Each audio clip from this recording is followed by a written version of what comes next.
তোরা কেমন আছো? শুভ সন্ধ্যা। আশা করি সবাই ভালো আছো আর সবাইকে নতুন বছরের প্রীতি ও শুভেচ্ছা জানাই। আর তোমাদের কাছে চলে এসেছি আজকে বিকেলে টিফিনে আমি কি খাচ্ছি সেটা শেয়ার করার জন্য। তো এখন আমি অফিসে আছি। তোমাদের যেরকম আগে টাইম বলেছিলাম যে আমি অফিস টাইমে থাকলে আমি ইউনিফর্ম পরে আমার ফেস দেখাতে পারবো না, সেই কারণে আমি দেখাতে পারছি না। সো বন্ধুরা, এখানে আছে মোমো, এখানে আছে সস, এটা একটা সস, এটা একটা সস, আর এটা স্যুপ আছে। বন্ধুরা, এই দোকানটা মেদিনীপুরে জাস্ট অসাধারণ খেতে। আমি জাস্ট খাবো, তোমাদের এখন দেখাচ্ছি। সো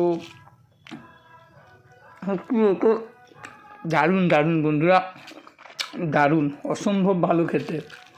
তো তোমরা কেউ কেউ মোমো পছন্দ করো আমাকে জানিও, আর ভিডিওটা ভালো লাগলে লাইক কমেন্ট শেয়ার করে দিও। এতই টেস্টি আমি ভিডিওটা কন্টিনিউ করতে পারছি না, তো এখানেই শেষ করলাম। তোমাদের যদি এই ভিডিওটা ভালো লাগে লাইক কমেন্ট শেয়ার করে দিও, আর আরও নতুন নতুন ভিডিও দেখার জন্য চ্যানেলটিকে সাবস্ক্রাইব করুন। Bye bye.